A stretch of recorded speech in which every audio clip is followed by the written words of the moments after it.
sense, gun laws into Westchester, or just marching with other union leaders to fight for paid sick leave legislation. I think we all can agree on actions, not words, create change. And I believe actions, not words, is what's required here in this seat. Absolutely, absolutely. And I think I talk about that a lot, actually, right? A lot of people could talk. A lot of people say a lot of wonderful, great things that you want to hear, especially when it comes time to get elected, right? But when it's time to actually put things to action, sometimes I think that falls a little short. And I think that's a complaint of a lot of people. And sure, people are always going to complain about something. Don't get me wrong, right?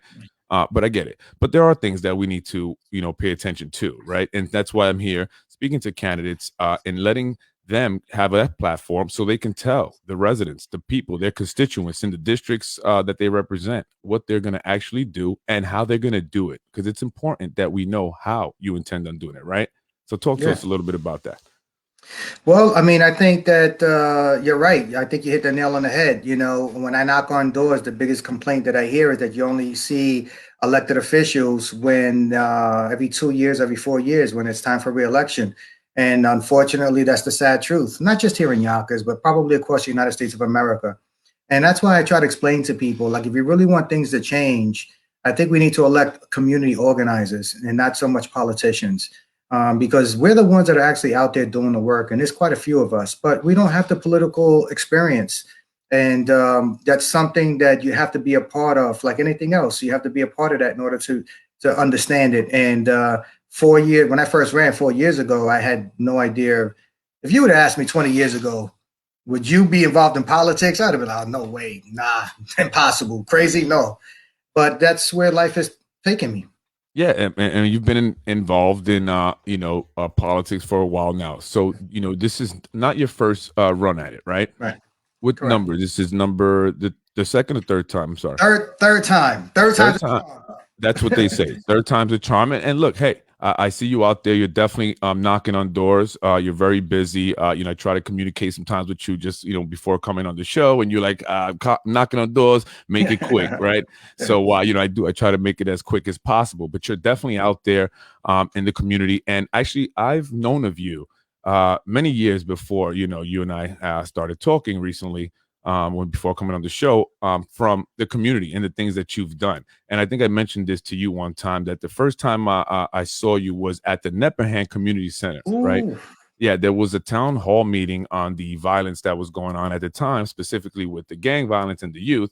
And you stood up there and you gave an impassioned speech about the needs of the community and what you were already doing. However, the lack of resources and support that you were receiving was preventing you from really succeeding at the mission. So tell us a little bit about that. Wow, Freddie, that is incredible that you go way back. We're talking, that was January 2007. Wow. Where there was a gang prevention meeting that was set up by News 12 at the Nepperhan Community Center. And at that meeting, they also had an article that came out that basically had my opponent saying that there were no Latin leaders in the community, and that was the reason why these gangs were all over the place and the violence and the shooting. But in that same article, it shows that London Reyes had this nonprofit that was pulling kids off the streets and was making a difference. And to me, that was the beginning of an awareness of, like, how can one person say, I don't know any Latin leaders that are doing anything, but a reporter says, look at this wonderful job that this guy is doing.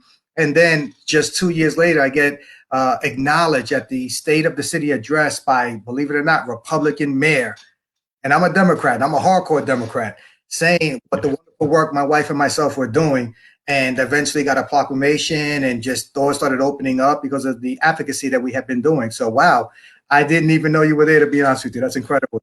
Yeah, I mean, I was there. My wife and I have been trying to get involved in the community for a while now. And at the time, I was doing the music recording thing. I had a recording studio, and I wanted to start a program for kids. So I reached out to Mr. Bostic, I believe the executive director of the Nepperhan Community Center, and we met with him a few times. So, we were out there.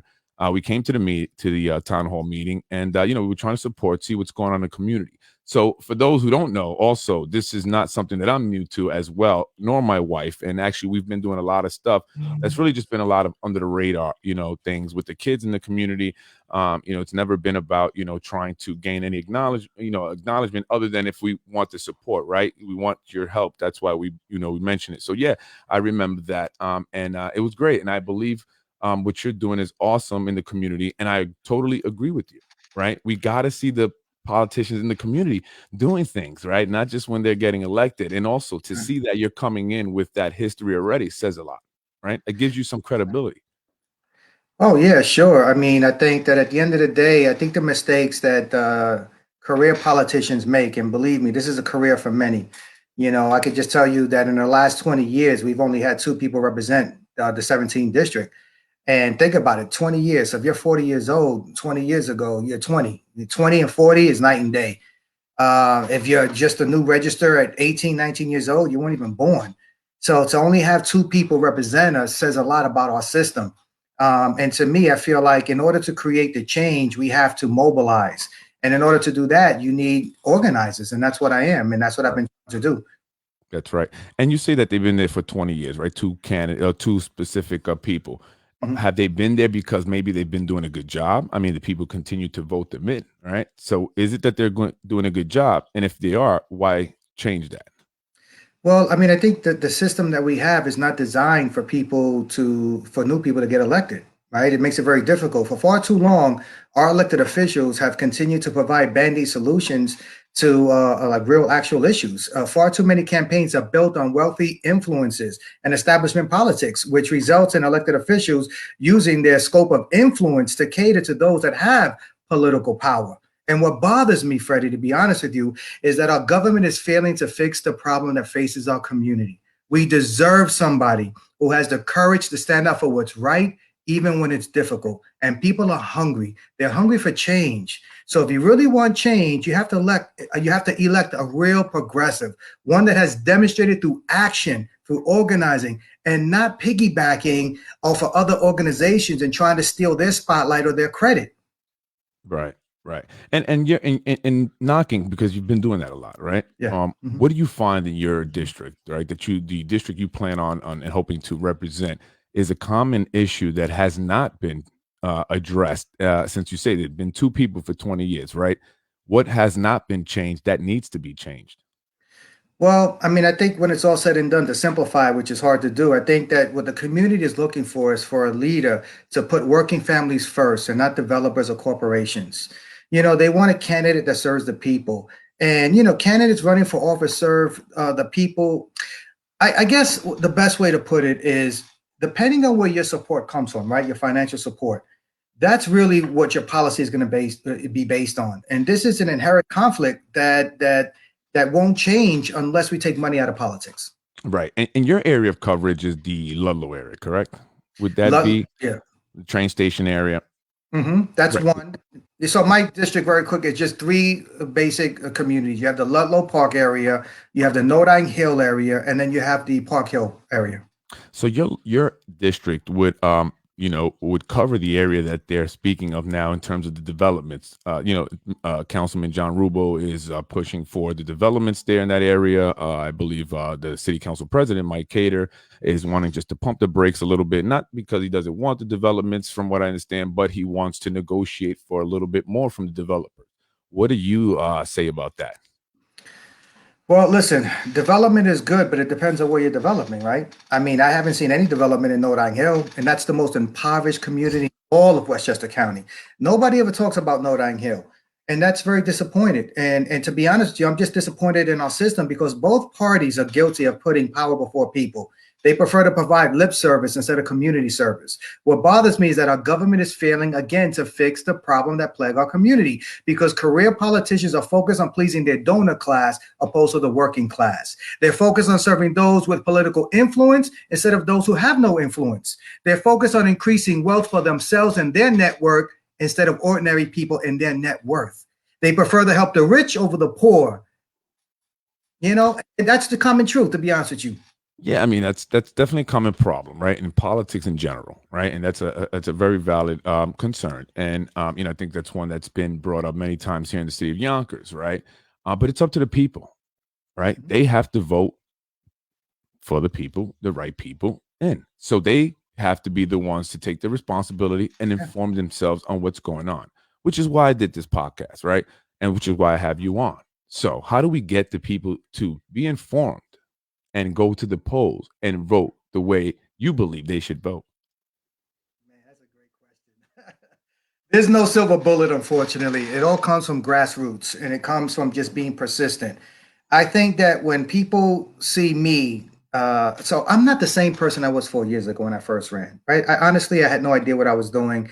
I had to make a transition from being an activist, fighting for our rights and fighting for equality and fighting for social justice, to then, making the transition into wanting to become an elected official, where it's more like, okay, we're not going to try to fight and ram our ideas through. Now it's sitting at the table and trying to negotiate. So I think that there comes a certain part of experience that I've developed now, that I didn't have 4 years ago. And now it really comes down to is what I've learned is all of this stuff is good. But at the end of the day, if you can't legislate, if you can't create legislation, then we're just fooling ourselves, honestly. Like at the end of the day, look, I did the rally. I helped get $25 million to Yonkers Public Schools. I knocked the door to door. I did all these different things. And I've been doing this for 20 years. And 20 years of doing this, our schools still have no sports, no music, no arts, no Right. guidance, nothing. For 20 years, I've seen the minimum wage be stagnant and look at billionaires become the gazillionaires. Right. For years, I've seen our housing decline. For 20 years, I mean, it's just, we have, in my opinion, we have not gotten better. It's gotten worse. And if you feel that it's gotten better, then I can tell you right now, I'm not your candidate because I represent change. Yeah, that's true. And there is definitely change that needs to take place. I definitely agree. And just going back to the developments there, and I just wanted your take on it. Right, I think the argument there or the debate is the amount of low income or rent controlled units that they will have in these developments. What do you believe, or how do you feel about that particular issue? Ooh, let's get it. Let me roll up my sleeves. Let's get into it. Here's the problem with the development, right? Number one, we're giving these developers these huge tax breaks that are really not necessary, because the argument in the beginning was Yonkers is not a place that people want to develop. Yonkers is not a place where businesses want to come to. So we have to give them incentives. We've given them so much incentives that now we don't. If Bill Gates came here tomorrow and said, "Here's $1 billion, build a school," we don't even have the land to build a school. But we have land to give to developers at a tax rate and incentives that favor them, and they make no contribution to our society. They use our roads, they use our firefighters, they use our police, they use all these services and don't contribute a nickel. And to make matters worse, right? If you're giving them tax breaks and tax incentives, that means that the city is not receiving any revenue. So that means that they now have to cut services so these developers can build these unaffordable units that remain largely vacant because no one can afford $3,000 for a studio apartment. So it's a trickle-down effect, and that people really don't understand the full aspect of this picture. And that's the importance of going door to door and sitting with these families and explaining to them, because it's all connected. Giving these wealthy developers that do not need the tax break, they don't need the incentive. And what's Right. destroying our society is greed. It's greed. Listen, everybody wants to make money. Believe me, I don't knock that. If you want to open up a business, you want to develop, that's fine. But there has to be shared responsibility. There has to be communities benefit agreement. There has to be something where both sides can do something for each other. It can't be, I want everything and you get nothing, or I get 99% and you get the 1%. And that's where the problem lies. Right. Right. I agree. And just I believe a day or two ago, they just passed the city budget. Right. There were some things in there that I liked. I'll be honest. I don't want to be all negative. They did. One of the things was the allocated some money for more social workers in schools, in the Yonkers public schools, and so they're going to be hiring more social workers, which I think is great. I think that's excellent.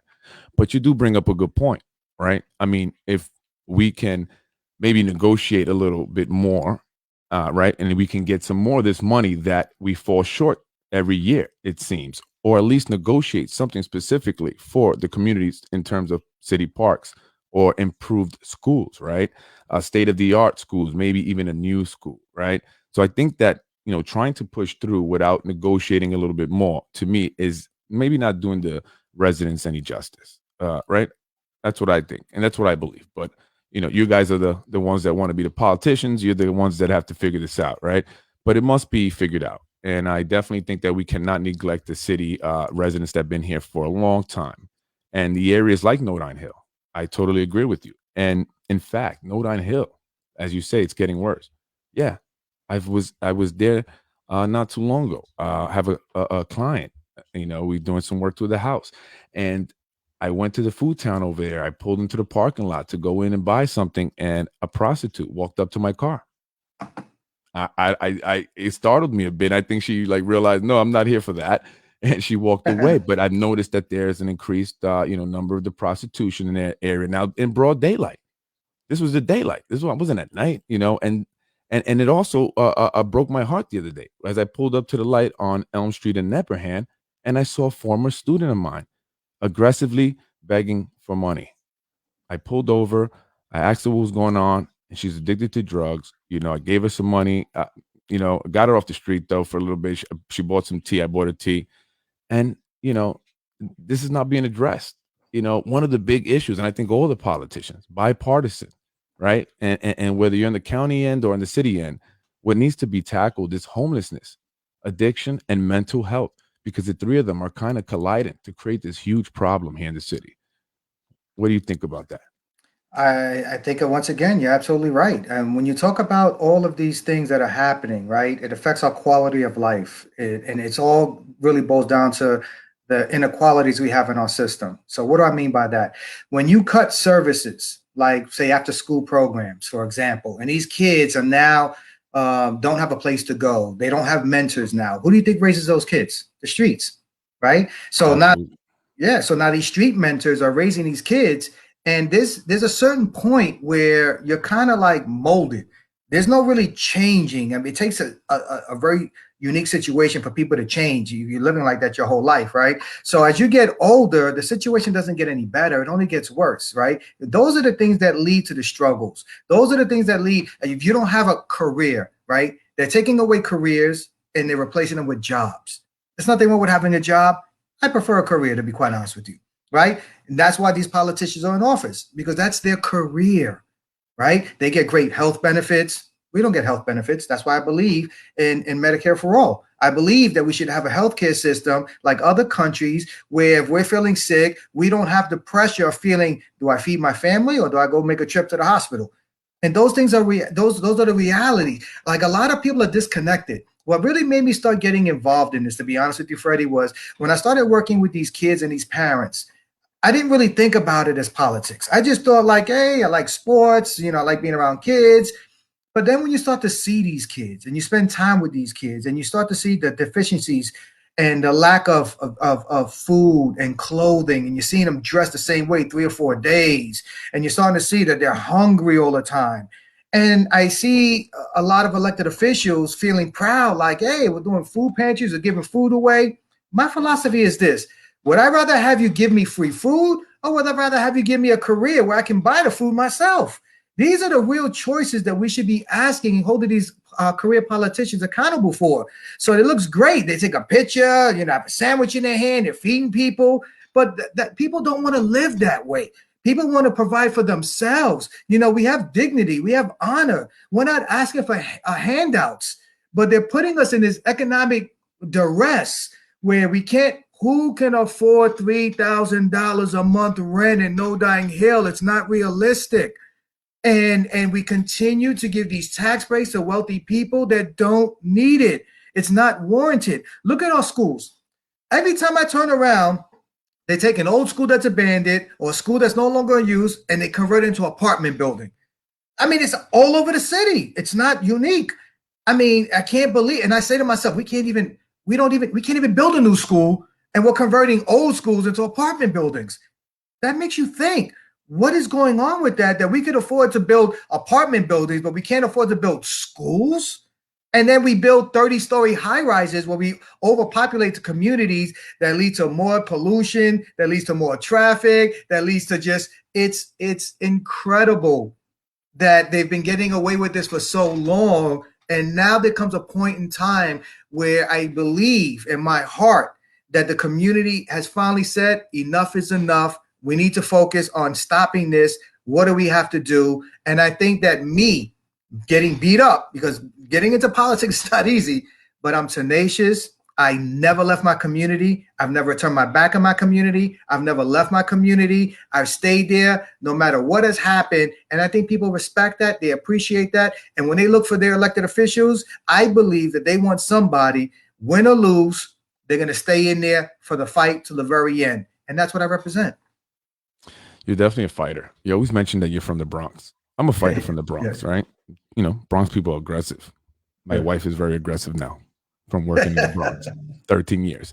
But I agree with you. You know, going back to what you said about, you know, do you teach us a career, or do you just, you know, kind of hand us things? And like I say, you can give a man a fish and he'll eat for a day. Give that same, or teach that same man how to fish and he'll feed his family for a lifetime. Right. And I also talk about that. And I just, you know, recently today uploaded a podcast episode where I talk about real sustainable change, right? Creating real change that lasts, right? Change that you will see continue on. So that goes to your point. So if you teach them how to fish, right, that's going to last, right? It's going to continue to fish and continue to provide for himself. However, if you're feeding him, while it's great at the moment, they're hungry. What's going to happen tomorrow? Right. And that's what I'm looking for. And that's why I like you a lot, because you're a community guy. And I always say we need more community programs and educational programs to teach these things. You know, you mentioned something, right? So, you know, being from the Bronx, right? Growing up in the 70s where the Bronx was burning, it was real, right?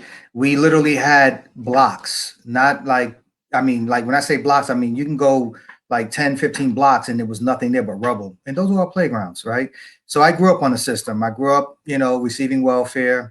You know, I grew up living in poverty. I was one of those kids that didn't have clothes. I was one of those kids that went hungry and received the free lunch. But what was unique about my situation, to be honest with you, was that it was the whole community. Like all my friends were poor. So we didn't know that we were poor because everybody lived the same way. We were all struggling, but we thought that's how everybody lived. And it wasn't until I got older that I realized, like, oh my God, we were like really poor. So to me, I see similarities between that lifestyle and Yonkers. And to me, I feel like maybe this is my calling. Maybe this is why I'm here, because I can relate to that, which is why I think, you know, so many people respect what I do and so many kids, youth respect me. So I find it odd that the one person in the city that has the most respect within the community of young people never gets a call from City Hall that says, man, you're incredible. You should be a part of what we're doing over here. Can you help us, guide us, do this? Or can you do this? Or can you do that? Because again, to me, when I look at politics, what I see is it's not really about serving the community. It's about serving yourself or your family members or the people that contribute to your campaign. So we have to think about priorities. Like, what are our priorities? Like, are you fighting for the benefit? I look at it like this. Career politicians are not fighting to make your life better. They're fighting to make their lives better. And until you vote that out, that mindset, old ways don't bring new solutions. So until you vote that out, then you can't blame anybody for someone spending 20 years in office. You can't blame somebody for wanting to extend term limits or eliminate term limits, because we're allowing that to happen. And they're conditioning us to believe our vote doesn't matter. Like, we can put anybody in there. And that's what they want. And it's worked thus far. So my goal for this election is vote. You don't have to vote for me, but just vote. You can vote for anybody. Just vote. Because as long as we continue to increase those numbers, then you're going to have some type of ownership in this. So I tell everybody, vote by any means necessary. I don't care how it happens. Just go out there and vote, because that's what we want. That's what we need. If you want change, that's what needs to happen. Right. And you say, going back to what you said about, you know, they don't call you. Do you think that they don't call you? And you've bumped heads before with politicians, right? And candidates, such as the one that you're running against, Virginia Perez, right? She's in that race there to unseat Jose Alvarado, correct? Mm-hmm. Yeah. So do you think it's maybe something that you've maybe done, or, you know, your issues with, you know, in the past with the politicians? Well, I mean, I think the first time around I came out, you know, again, you know, I was very loud. I was very raw. And I think that I sent a shockwave through the system, and not being politically astute, I didn't really know what I was getting myself involved in, to be honest with you. 4 years ago, I didn't even know what a district leader was. I had no concept of anything. I was just following the people that felt like, London, you're such a beautiful person. You do all this wonderful work. We're going to support you. But some of them didn't have the experience. So I just went along and allowed them to put me through the system without anybody really knowing. And so it was a learning experience, And I think that when you're challenging somebody, you have to think about what is it that you're fighting for. So if this is their career, then what they're fighting for is their career. That's what it is, right? So it's like if you've been at a job for 20 years and now some young guy comes in there that's looking to take over, you're going to be like, I ain't helping him. How can I destroy him? How can I embarrass him? What do I have to do to make this guy look bad? Because I don't want him to take my career away from me. I didn't understand that. Like, for them, this is life and death. For me, I'm just trying to help people. So whether I'm elected or I'm not elected, I'm still going to be in the community. I'm still going to help. I still feel like there's a lot of work that needs to be done, but it's up to the people. I mean, you could either believe the false things that are out there. You can believe the made up stories. You can believe all that stuff, right? I mean, listen, I fit it all, right? I'm Hispanic. I'm passionate, so, I'm out there advocating. So we can do something to make him fit that Latino image, then that works for us. And I think I understand that now. And that's fine. If that's part of the game, those are part of the rules, the unhidden rules. And you have to accept that. Listen, I'm a big boy. Was it a wake up call? Of course it is. Like, I have a family. I have a wife. I've been married 31 years. Does it affect us? Of course it does. My wife's a school teacher. When these parents hear these things, and they know me on a personal level because I work with their children, I think they're disgusted like everybody else. I think people want to talk about issues, right? What are the issues? That's what they want to hear. That's what they want to talk about. And everything else, just put to the side, because at the end of the day, how do we move forward? I want to feel comfortable in my community. I want to feel like I can walk anywhere and not be worried that I'm going to get mugged or shot or assassinated, God forbid. I want to feel safe. I want to feel like my streets are clean. I want to feel like my taxes are low. I want to feel like I'm happy. And I don't think a lot of people are happy right now in Yonkers. Right. And I think there's some mudslinging going on. I saw some articles from some candidates, mentioning about other candidates in their race, and then some of it had to do with the development and wanting to stop it and, all that good stuff. But I agree, right? Like, even in business, right? When I'm in business and I have a lot of competition, right? I know it's not a good thing to speak negatively of your competition, right? That's going to make you look bad. You sell yourself on your merit, right? But there is some mudslinging. There is a little bit is going on. So try to avoid that. I think that's the best thing for you. And also, you're right. It's about the people, and the people. I've seen it. The people do appreciate what you do in the community, as I'm getting comments now. And I just want to go a little bit to comments and just say hello to Michael Gomez, DJ Shock. Oh, Shock! Thank you for supporting and commenting. Wait, real quick. I'm sorry. So DJ Shock, for those that don't know, wrote one of my favorite songs from DMX, Slippin'. Let me tell you, the dude is a bad brother, bro. Oh, man, I'm so glad to hear your name, man. I hope all is well.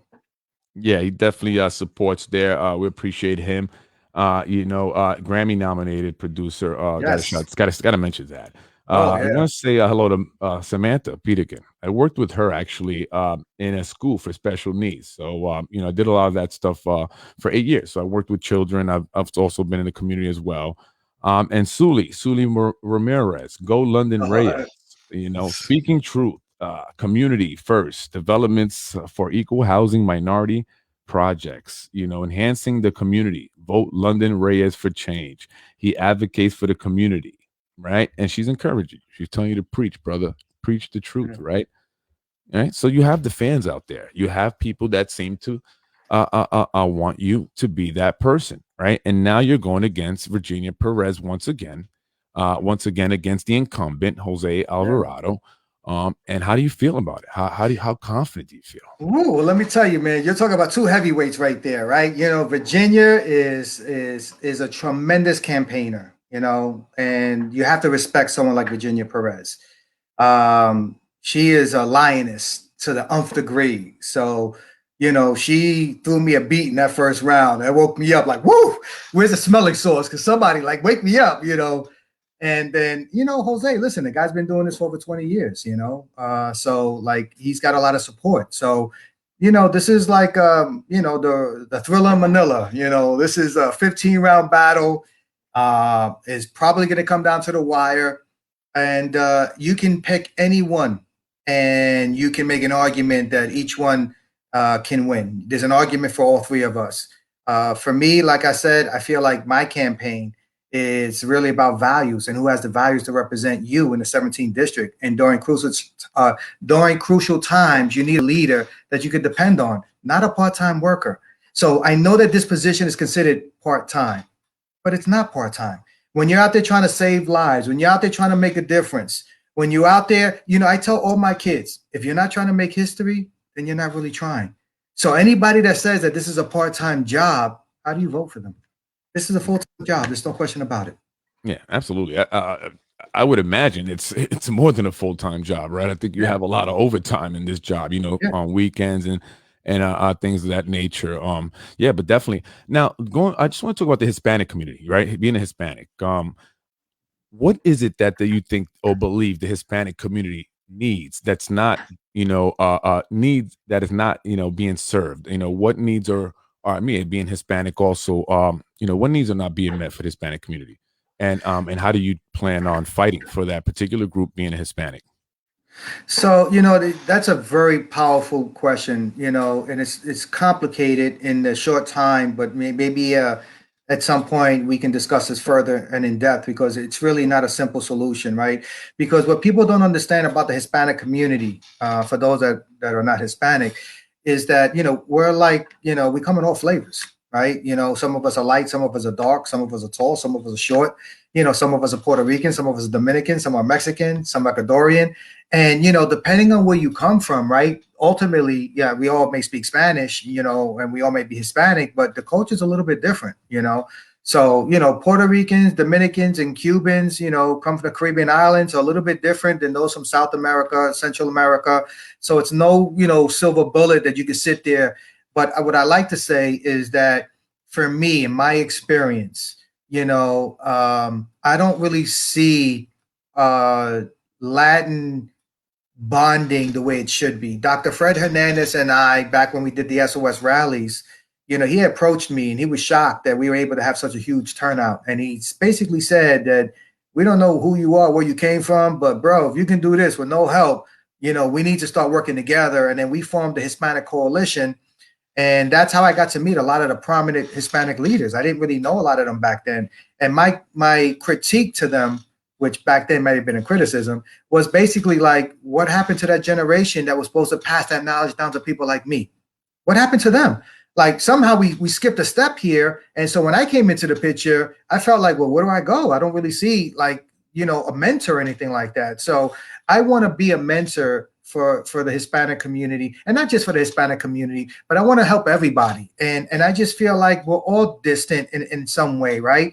And I'm sure it's like that in the African American community with Jamaicans and Haitians and African Americans. And, so everyone has their, biases a little bit here and there. It's how do we implement programs and services that bring people together? And I think that me growing up and in a hip hop era where we were those kids on an island of misfit toys where nobody understood us, nobody respected us, we had to go out there and battle. Whether you were an MC or a DJ, or me, in my case, I was a breaker, so we used to dance. We had to earn our respect in the circle. And again, that's actions. Those are not words. So it's the same thing when I came to Yonkers. I felt like action is what's going to gain me respect. Action is what's going to determine results. And, I don't think people know this, but we've had probably over 300 kids receive scholarships.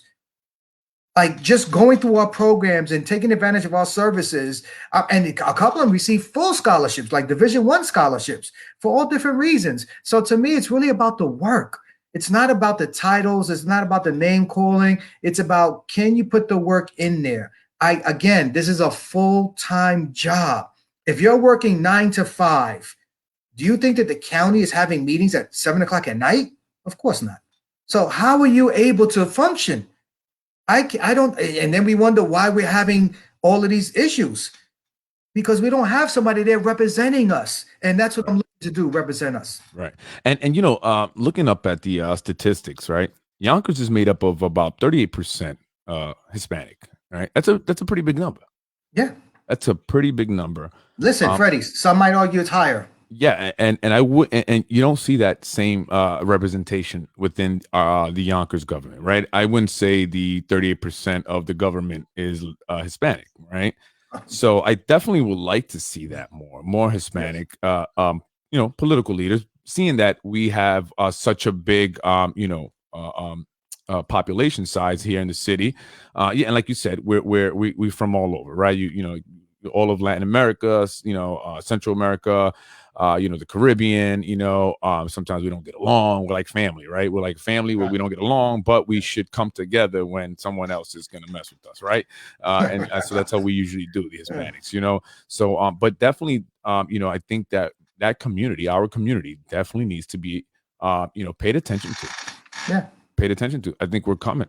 And I've spoken to some, Hispanic businessmen, and they loving the idea of something that I'm working on, in terms of, building and helping support and further the Hispanic community here in Yonkers. So that's why I asked you, being a, Puerto Rican, such as myself, what is it that you want to do to serve specifically that community? Although I know that you will be serving your entire district and the entire city and Westchester County, regardless of color. That means absolutely nothing in the way you lead. But, there is that, for me, softness of it, that I would have, so that's why I asked. Well, I mean, again, to me, I made the speech when I ran last time. Mayor Spano was there, and he seconded what I said. Basically, if you would have came to Yonkers 20 years ago and looked at South Broadway, it was totally different, right? And now when you go down South Broadway, you see a whole bunch of Hispanic business owners. And I think that, for me, coming from the Bronx and then moving to Yonkers, the African American community and the Hispanic community in New York City were really one and the same. There were no differences for the most part. I mean, when you look at the civil rights movement, you look at hip hop culture, you look at anything, you're always going to find that unity. When I came to Yonkers, I didn't find that. When I came to Yonkers, I saw a clear division between the Hispanic community and the African American community. And I think part of that, again, was just lack of understanding, lack of education. So what happens is you have a migration coming to New York, or America in general, but let's just talk about Yonkers and New York. And, you start to see a lot of Hispanics, right, being taken advantage of, right? You're coming from a third world country for the most part. You're working below minimum wage, and it's still an upgrade from where you came from. And then you wind up having to work maybe 20, 30, 40 years, maybe 15, 16 hours, and you save every nickel and penny to open up your own store. Because that's the dream, right? And that's the American way, right? You save money, you open up your store, you get into business for yourself. And then what happens is that, so you have so many Hispanics doing that now, when I was growing up, Puerto Ricans were the first ones to pretty much migrate out of Hispanic countries to migrate here. Not that we had a choice, if you know the history, but we came here in the 40s and the 50s, right? So me growing up as a child in the South Bronx, it was like all Puerto Ricans, like all the bodegas, all the store owners, everybody was Puerto Rican. Music was Hispanic. Mambo was king of everything back then. And then, there was another migration. You had Dominicans come in, then you had the Mexicans come in. So you have all these different groups coming in, and they're all having to pay dues, right? Because listen, don't speak Spanish. You're in America. Speak English. You want to speak Spanish, go to your country, And then by the time the Dominicans came, they went through that same thing.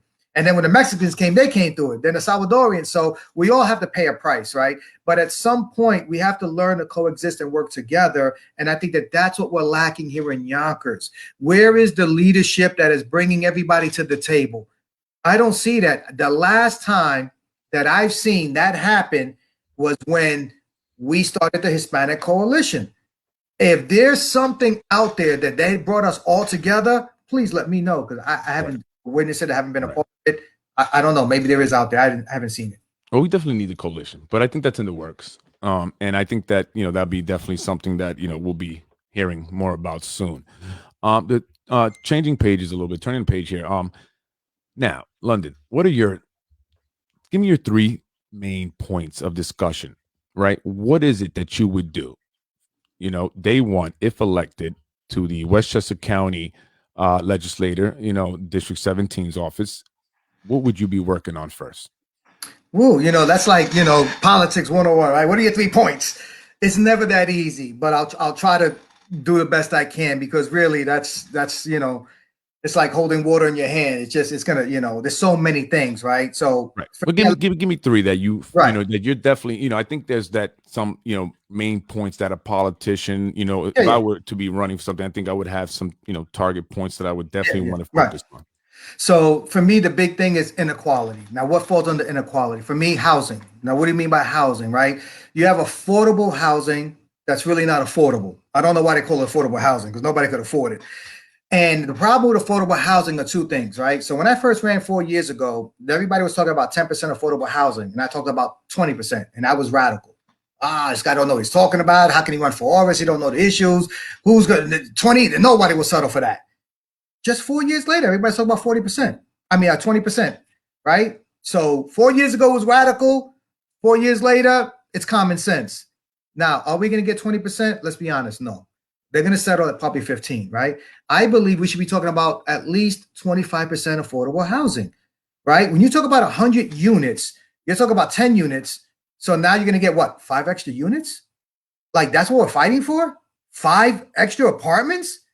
Like, I don't, that's not going to make me jump out of bed and want to celebrate. I mean, for some other people, listen, I get it. 5 extra units are better than none. But these are the things that we're trying to fight for. So housing, even like a private homeowners, right? So sometimes they try to pin the homeowner versus the renter, right? So if you're a homeowner, you don't want to hear about affordable housing. Well, what's the issue with homeowners? Well, taxes. Our property taxes are through the roof, and they continue to go up. And they're sucking the life out of regular, everyday working people. The middle class does not exist anymore in Yonkers, in America for that matter. The numbers that they use to determine whether you can afford an affordable unit is based on Westchester. The AMI is based on the average medium income. It's based on Westchester County. Westchester County is one of the richest county in America. Yonkers is one of the poorest. How can you base that number on the richest county opposed to what Yonkers really is one of the poorest cities, right? Every single affordable housing unit should be based on the city of which it's built in. So if you're in Peekskill, they should have their own number. If you're in New Rochelle, you should have your own number. If you're in Chappaqua, you should have your own number. It should not be based on the county, because that's a mistake. And this is the reason why so many people are suffering. Another issue, right, too. So housing, right? You got your private, you got your rentals, or your unaffordable stuff. The second thing is really services. Now, what do we mean by when we talk about services? Well, services can include childcare services. People cannot afford after-school programs. It doesn't exist, ladies and gentlemen. There's no way. You thank God for grandma and grandpa. No, actually, it does exist. Come Right. to Little Prodigies. Little Prodigies on Lockwood, right? It does exist. Okay, well, thank God for you then, because let me tell you, I just pray that my kids are grown, because but I agree. Yeah, it's tough. You can't. And then when you think about the family unit, right? You're talking about society where over 50% of the people are divorced. Thank God I've been with my wife 31 years. I met her in college. I was just a young buck, and we've been together ever since. So we're rare. You've been together for I don't know how long. I think you met your wife back in high school as well, or college, but I know that you've been there for a while. So we need to promote those things, right? But realistically, they don't exist, when you look at numbers wise, right? So most of these families are being raised in a single family environment, and these mothers cannot afford to put their children in after school program and work 2 jobs. It doesn't exist. We need healthcare services. While we're closing down clinics, I just can't understand. We need to invest. We need services, and the cutting of services in part because we're giving tax breaks. So we don't have the revenue, and we have to make that difference up is what's leading to this. Stop with if you want to give somebody a tax break, they should make a contribution to the services that are needed, where there's educational services, healthcare services, after school services. They need to contribute, and they're not doing that, And then the last thing, if you want, like I said, the 3 things, I would say the quality of life. I think crime And I think the way that our streets and the potholes and the traffic and the flood mitigation, I mean, it's overwhelming. We're just, I feel like we're a bunch of sardines, all crammed up. It takes us 2 hours to get from one block to the other, in part because we're overdeveloping with these 50-story high rises. Again, given these tax breaks, we're not spending our money wisely. We're just not. I mean, I see my opponent bragging about I've allocated $10 million for a park. Promises made, promises kept. And I'm saying to myself, didn't Trump use that line? I could have sworn I heard that somewhere. Yeah, he did use that line. Okay. So maybe he's taking his talking points from Donald Trump. I don't know. All I know is this. In the middle of a pandemic, where people are standing 2 hours to get food, where the disbursement of these shots are not equally dispersed, with all these things going on, people standing in line for book bags to go to school, for clothes, you couldn't spend that $10 million on that? Like, I don't know. Like, listen, we all want parks, don't get me wrong. But if we are going to talk about parks, then should we talk about parks like in Notting Hill that don't have them? Or how about the park that's behind Leaky Watts, where they started construction and they just abandoned it?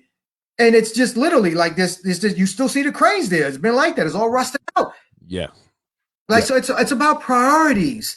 It's not about trying to satisfy your supporters or your donors. You serve the whole 17th district. And if you want to talk about priorities, then do the right thing and help everybody, not just the chosen few. And that's been my fight. And I don't mean to come down, and I apologize in advance if people feel that way, but there's a lot of pain out there. I had a meeting, not a meeting, we had a Democratic, like meet the candidates night out. And, I told them what separates me from my opponents. And to be honest with you, I think everybody, except for maybe one, is that I'm the only one that supported Jamal Bowman and worked on his campaign. I don't think there's anybody else that did that. I could be wrong, but I don't think so. If I'm wrong, please correct me. But I supported him and I was on his campaign, and everybody else went with the establishment, and that was Elliot Engel. So we need to change. Listen, he's a legend. Elliot Engel is a legend. He's been in the office over 30 years. He did it, but we need change. Well, I actually, really quick, I've been in contact with Mr. Bowman, and I'm hoping that his people will reach out to me and schedule a time to come on the show. So now that you mention him, I look forward to that. Look out for that. But I agree, quality of life. And like you said, the services, right? But that all goes with quality of life, right? So if you remove the mental health services, if you remove the homelessness services, you're going to disrupt the quality of life. Absolutely. Right? It seems like people can't get away from Getty Square, right? They shut down the sharing community. Did they not? Yeah, absolutely. But it seems like people still come there to congregate because that's where they last left off, because they were not placed anywhere else. Right. So I drive by there and I get my breakfast at Paxos every morning. And, it's just sad to see people sleeping on the floor right there in Getty Square. So one guy sleeping on the floor, and he had like 2 pairs of sneakers right by his feet, just took them off, put them right there. And I said, I guess no one's going to take them. Right. And it's just sad. And that's something that definitely needs to be addressed. That by all politicians, that's bipartisan. That's the city of Yonkers, county of Westchester. Right. So that impacts us all, and that's definitely something all you should tackle about. And whoever is elected, and I agree. I definitely agree. And I just want to read some, comments here. We have Lizbeth. The parks are being used by the homeless people. Yeah. They're using it to sleep and keep off the street. Mm-hmm. Maybe in the woods where they stay safe. They're actually. I've seen an encampment. Just put up behind the CVS on Central Avenue. They used the tarp to create a roof-like structure, and the shopping carts. The guy had the shopping carts actually parked up against the curb. So it's becoming a huge problem. Are we going to be like LA and many other states now? So that's definitely something that needs to be addressed. And my wife, beautiful Andrea Vazquez. Homelessness is a growing problem here in Yonkers, and we talk about this all the time, right? Ties directly to mental health and substance abuse. Absolutely. Right. So it's almost like if we tackle one problem, we can tackle actually a few others at once, right? Because they tie in together.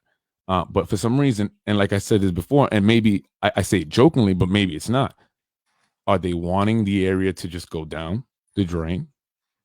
Right? What happens when the area goes down to drain? Prices become cheaper. The big bad boys with the big bad money bags come up and buy it up, develop it, and boom, you change up the whole entire community. But what are we doing? Yonkers is small. We're not Manhattan, right? So how much are we going to put here? And that's something that I'm looking forward to the politicians and people like you. And you're very passionate. I get that from you, right? I can feel your energy. And you've been doing stuff, right? So everything you said, I agree with. And I think a lot of people agree with also. Getting a lot of comments here. You know, my guy Carlos, we shouldn't need to negotiate with developers. I agree. They should be negotiating, or they should be begging us, right? They should be, hey, we'll give you this. Our rights and standards need to be made into law. We shouldn't ask developers for scraps. We need representatives who will center working families and the communities that live here currently. I agree. Lifelong residents. Freddie, I believe in programs, not punishment. I believe in drug addiction treatments opposed to incarceration. I feel like we need more services to supplement the deficiencies in our system. We need to create and develop business relationship with developers who will pay their fair share of taxes. Let's work together collaboratively. I don't enjoy seeing people struggle. It's not good for our city. It's not good for the economy, and it's certainly not good for the individual that's suffering and going through all of this. So we need to do something different. That's why I keep advocating we need change. We can't continue to vote the same policies, the same people, the same lack of compassion. That's what we're lacking, compassion. What happened to that? The greed just took over everything. The most important thing in society today is money. And that's unfortunate. And that makes me sad. That makes me really sad. That makes me feel like what are we doing? Like, we're humans. Like, don't we go to church? Like, don't we study? Aren't we supposed to help each other? What happened to love thy neighbor? Like, what's going on? We have to look at ourselves, and we have to understand what's really happening in this world and society, the pain and the suffering. And at what point is enough is enough? Let's come together. We can work together. There are a lot of organizers out there that are doing phenomenal work, and all they want is an opportunity, but they won't get it unless you help them with somebody's campaign. That's the deal that's going on. London doesn't want to help politicians, so we're going to punish him by excluding him from everything.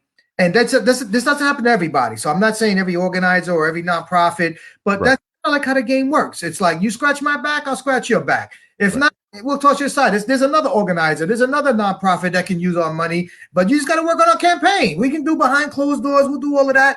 We need compassion. We need people to come together. We need people that are going to be in office that are going to do the right thing. And that's what I'm fighting for.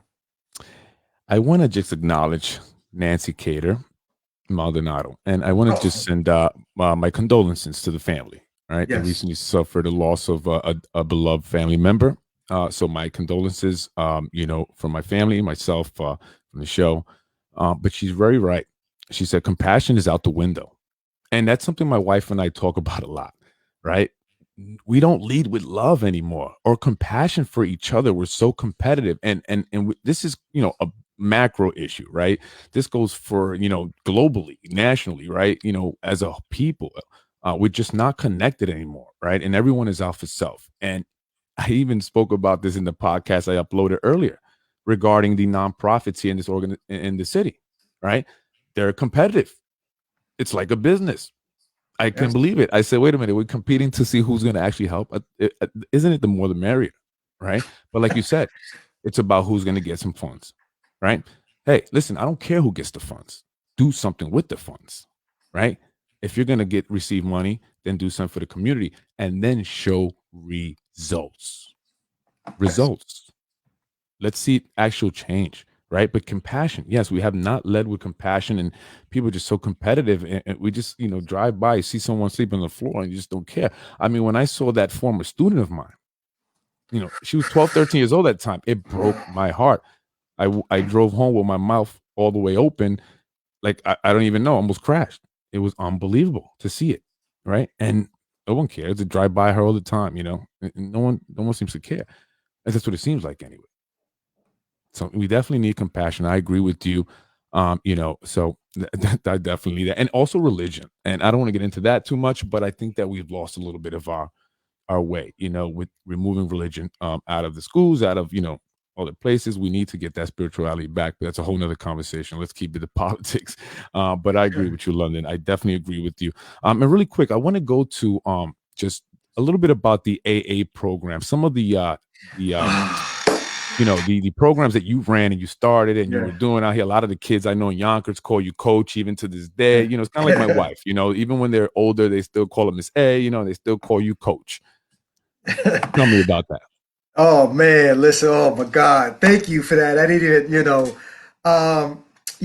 I'm very proud, just of with all these kids that have come through me, and I'm very excited when I get to do these events, So the AAA All-Stars, for those that don't know, really stands for academics, athletics, and the arts.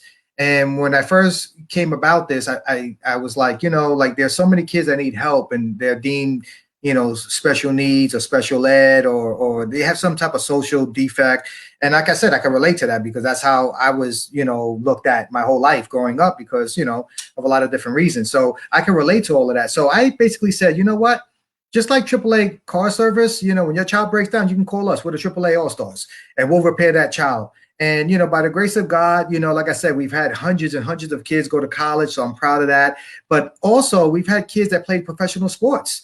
Doug Hogue is currently playing basketball overseas as a professional. It's not Doug. I'm sorry. Doug was playing football for the NFL for 3 years. His brother Dustin plays overseas. Chris Ranglin played basketball overseas as well. And I'm proud of like developing events. I believe that that's what we have to do: create programs and events that the community can take advantage of, like Unity in the Community that we used to do all the time, that provided health services. And it was an outdoor event where families and the community would come out with blankets and sit down, and we have free food, music, basketball tournaments. We did water slides, bouncy castles, all of that beautiful stuff. We developed a program called Summer Smarts, which was an educational performing arts camp where children learned about American history. And they would have to sing, dance, do poetry, act. They got involved and they had a chance to express themselves because we're like, everybody has a different way of learning and processing information. And we have to understand that, not every crayon in the box paints the same color, right? So we have different people.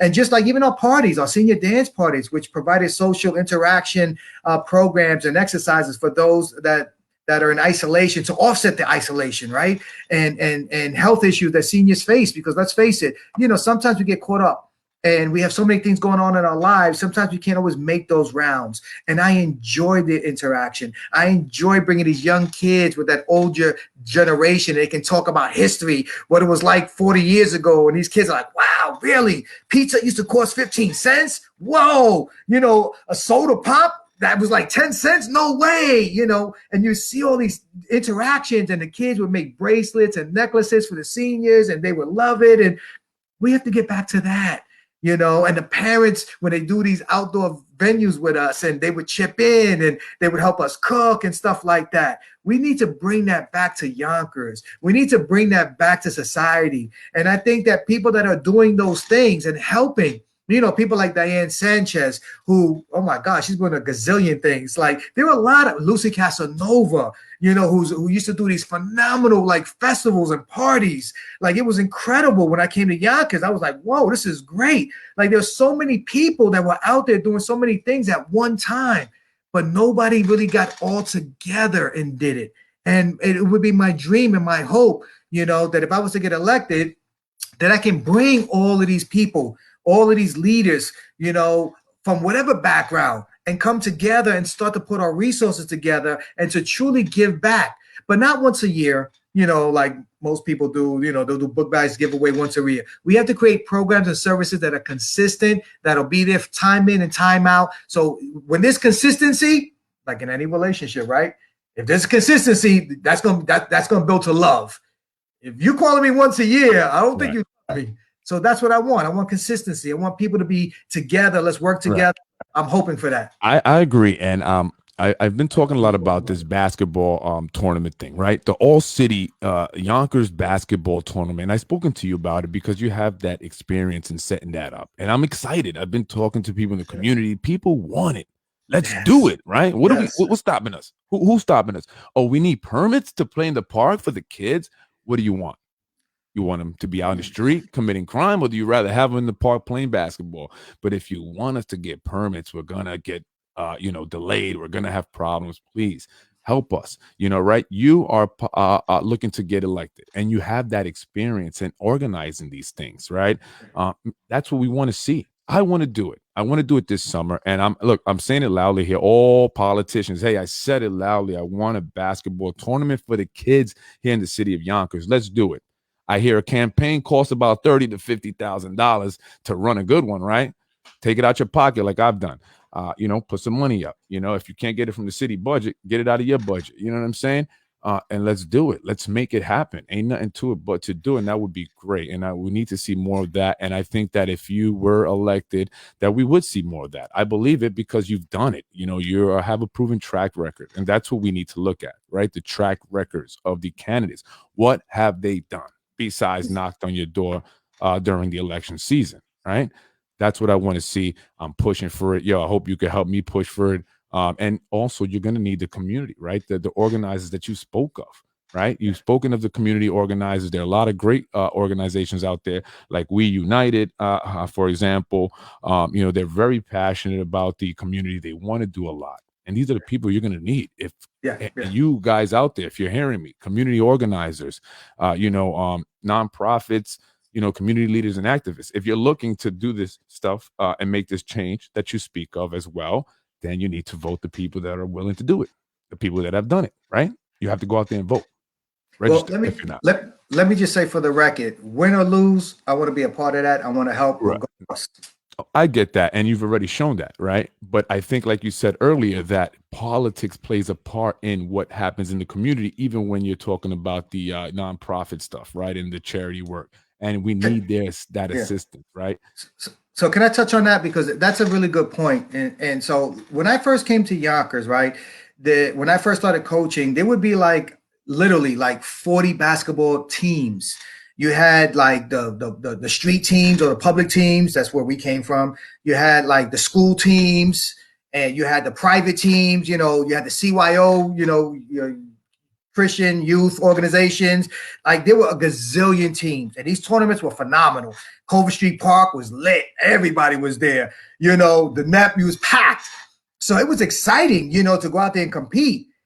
Today, unfortunately, you'll be lucky to get four teams to get into a tournament. And part of that is because they've outpriced everybody. I used to be able to do a tournament and keep it relatively cheap. But now with the permits, now with the insurance, you got to get a permit for everything.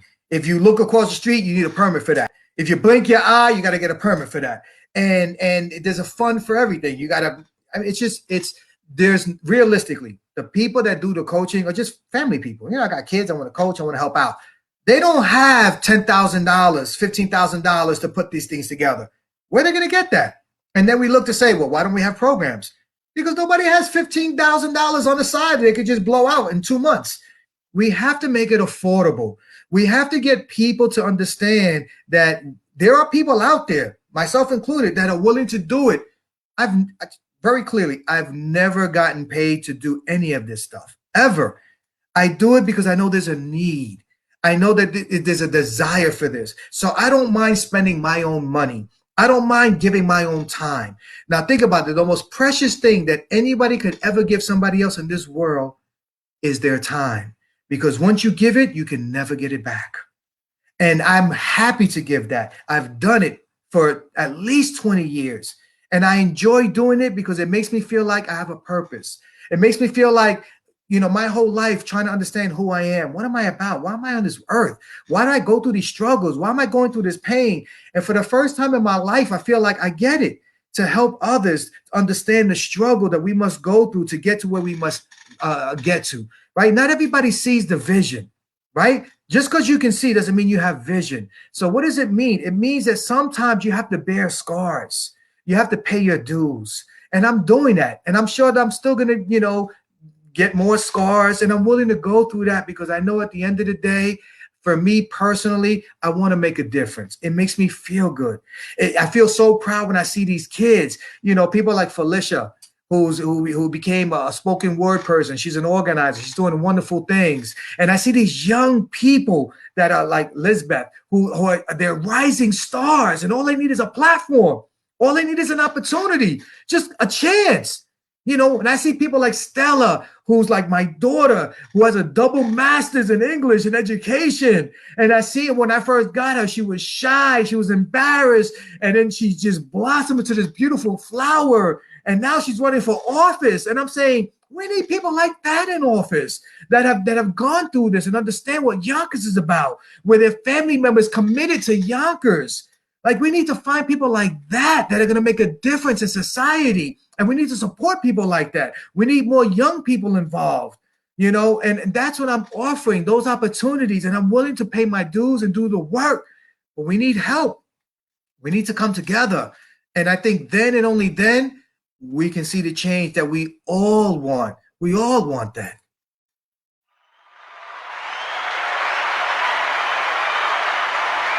Well, there you have it, folks. There you have it. London Reyes, Democratic candidate for Westchester County Legislator District 17. Very passionate man. Very, very passionate. Been in the community doing his thing already. I appreciate you coming on. I appreciate it. And I see the support. I see the support. So I believe it. I feel it. And like he said, if you want that change, if you want to improve the community, you need to vote the right folks in. Right? Fred, I want to just thank you so much for providing me this wonderful, wonderful opportunity, because unfortunately, Yonkers, once again, does not create platforms like this. I remember watching News 12 and looking at debates and candidates night out and all this stuff. And this cycle, it's you, hey, listen. Hey, I'll take over News 12 any day. So for those who want to come on the show, as I always say, politicwithfred@gmail.com. You're more than welcome to. I'm going to continue doing this and blowing it up so we can inform the people. That's the big a reason why I do this. And I see a lot of folks supporting you, and I see a lot of people listening, and I see a lot of people agreeing wholeheartedly with what you're saying. And I'm glad that I'm able to provide this platform for the candidates. And we're going to have more. We'll have another grassroots organizer, another gentleman next week by the name of Carlos Burgos. So we see a lot of community activists, a lot of community leaders saying, hey, it's our time to get involved in politics, right? We've been trying to change it from the street. Seems a little difficult. We're going to take it to City Hall. And I hope that you guys are successful, because if you're successful, then the city of Yonkers and the people within it are successful. So London, I appreciate you appreciating me, but I appreciate you even more. Thank you for coming on. Thanks for everyone who commented. Thank you so much for all those who watched. I appreciate it. Please continue to support every Sunday at 8. But I will be doing things differently next week, as I will be having Carlos Burgos on Thursday, June 3rd at 8 o'clock, because I get a lot of people who want to come on. So I have to add dates. That's great. Hey, London, I appreciate you, man. It's always a pleasure talking to you. It's always a pleasure talking to a fellow Boricua. Para todos los Boricua, viva Puerto Rico. Let's go. Yonkers, there you have it. London Reyes. Thank you, London. Enjoy your night. Have a great week. Oh, enjoy your Memorial Day weekend. Thank you so much for joining us. Thank you. Have a good one.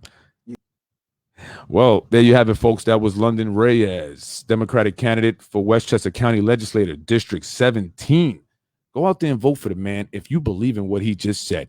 I believe it. He's done it. It's up to you. And tune in next week on Thursday, June 3rd. I have Carlos Burgos, Democratic candidate for City of Yonkers Council. He's running for District 4 up against the incumbent John Rubo. Let's do it. I'll see you then. And don't forget, for the Westchester County moms, I am doing a raffle. You must live in Westchester. Raffle for Westchester County moms for a day spa treatment. You watch the show on Thursday.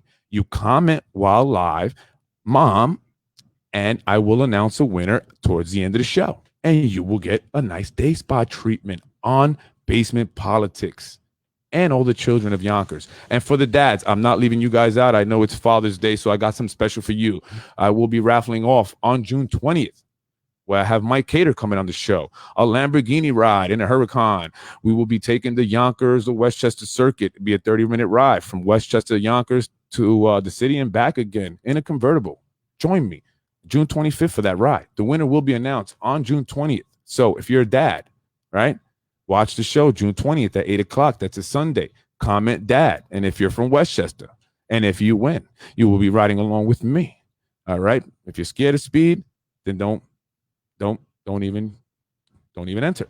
All right. Well, thank you, everybody. And thank you for watching again. It's Basement Politics with Freddy Vazquez. That's who I am, Freddy Vazquez. And I'm here to give a lot of these candidates a platform. So if you want to know what's going on, you tune into me. I'll be back next week. Thank you, folks.